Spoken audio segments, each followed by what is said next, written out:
अब हम देखते हैं क्वेश्चन नंबर 5 क्या कह रहा है। ठीक है, क्वेश्चन नंबर 5 में कह रहा है कि भूमि से, ठीक है, 60 मीटर की ऊंचाई पर एक पतंग उड़ रहा है। भूमि से कितने मीटर की ऊंचाई? 60 मीटर की ऊंचाई पर एक पतंग उड़ रहा है और पतंग में लगी डोरी को अस्थायी रूप से, ठीक है, कितने रूप से? अस्थायी रूप से भूमि के एक बिंदु से बांध दिया जाता है।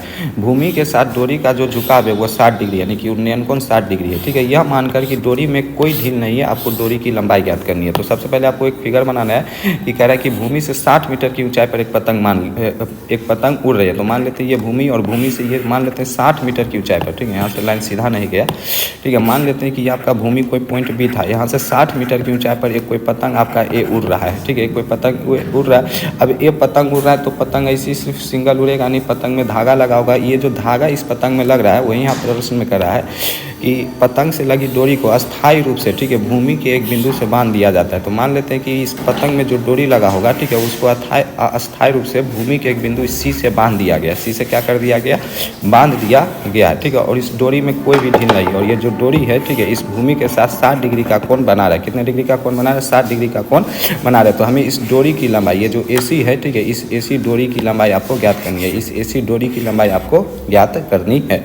सवाल वही सिंपल आपका बन गया कि एक समकोण त्रिभुज दे दिया, फिर से आपका 60 डिग्री कोण है। ठीक है, एक भुजा आपको मालूम है और एक दूसरी भुजा आपको ज्ञात करनी है। तो करना कुछ नहीं है, यहाँ पर मान लेना है कि माना, ठीक है, माना ए कोई पतंग है, ठीक है, ए कोई पतंग है, ठीक है, ए कोई पतंग है, ठीक है, जो भूमि से 60 मीटर की ऊंचाई पर उड़ रहा है। भूमि से 60 मीटर की ऊंचाई पर उड़ रहा है। ठीक है, भूमि से 60 मीटर की ऊंचाई पर उड़ रहा है। भूमि से कितने मीटर की ऊंचाई पर? 60 मीटर की ऊंचाई पर उड़ रहा है। ठीक है, तथा डोरी एसी, ठीक है, तथा डोरी एसी, ठीक है, डोरी एसी भूमि पर, ठीक है, भूमि पर बिंदु सी से बंधा है। ठीक है, बिंदु सी से बंधा है। इतना लाइन आपको लिख देना है। बिंदु सी से क्या हुआ है?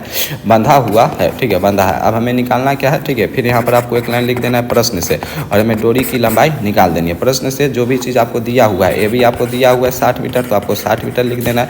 अब ये जो कोण है ए सी बी, ठीक है, तो आपको A C B angle A C B आपको लिख देना है 60 डिग्री और हमें निकालना क्या है? ए सी। ठीक है, क्योंकि डोरी कौन सी है? ए सी, तो हमें ए सी का मान निकालना है। फिर आपको उस तरीके से सोचना है कि आपको इस समकोण त्रिभुज है, यहाँ पर अगर आपका क्या बन रहा है?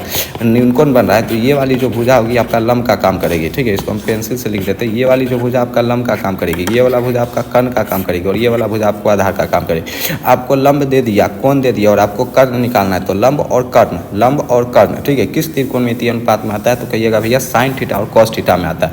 तो हम यहाँ पर लिख देंगे कि त्रिभुज ए बी सी में, ठीक है, ये जरूर लिखना कि त्रिभुज ए बी सी में, ठीक है, ये लाइन लिख देते हैं पहले कि त्रिभुज ए बी सी में, ठीक है, किसमें? त्रिभुज ए बी सी में साइन थीटा बराबर फॉर्मूला क्या होता है? लंब बटा कर्ण। ठीक है, लंब बटा कर्ण। इसमें लंब कौन सी भुजा है? तो ए बी भुजा आपका लंब का काम कर रही है। ठीक है, और कर्ण कौन सी भुजा है? तो देखो, तो ये जो ए सी भुजा ये कर्ण का काम कर रही है और ये जो ए बी भुजा ये लंब का काम कर रही है। तो कर्ण का काम कर रही है ए सी। तो साइन थीटा बराबर आपका आ जाएगा ए बी अपॉन में ए सी। साइन थीटा का मान क्या आ जाएगा? ए बी अपॉन में ए सी।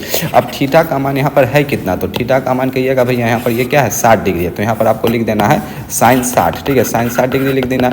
ए बी का मान कितना है? तो कहिएगा भैया 60 मीटर है, तो यहाँ पर 60 मीटर लिख दिया और ए सी का तो मान हमको निकालना है। साइन 60 डिग्री की वैल्यू क्या होती है? तो कहिएगा भैया √3/2 होती है। 60 ऊपर में दिया हुआ है, यहाँ पर नीचे में ए सी है। क्रॉस मल्टीप्लाई करेंगे तो √3 ए सी बराबर तुम्हारा 2 गुना 60 आ जाएगा।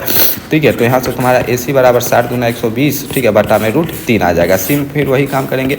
ए सी का मान तुमको क्या आ गया? 120 बटा में √3। तो यहाँ पर हम क्या करेंगे? परिमयकरण करेंगे। तो ऊपर में भी √3 और नीचे में भी √3 से गुना करेंगे। तो ऊपर में तुम्हारा 120 √3 बन जाएगा और नीचे में ये √3 गुना होकर 3 बन जाएगा। 3 से ये कट जाएगा 40 बार में, तो ए सी का मान तुम्हारा आ जाएगा 40√3। ठीक है, ए सी का मान क्या आ जाएगा? 40√3। और डोरी हम क्या माने थे कि डोरी ए सी है और ए सी का मान क्या आ गया? 40√3। और प्रश्न में भी हमें क्या निकालना था? डोरी की लंबाई। तो लास्ट में तुम्हें लिख देना है कि अतः डोरी की लंबाई कितनी है? 40√3 मीटर है। ठीक है, 40√3 मीटर है। इस तरीके से क्वेश्चन नंबर 5 भी आपका कंप्लीट होता है।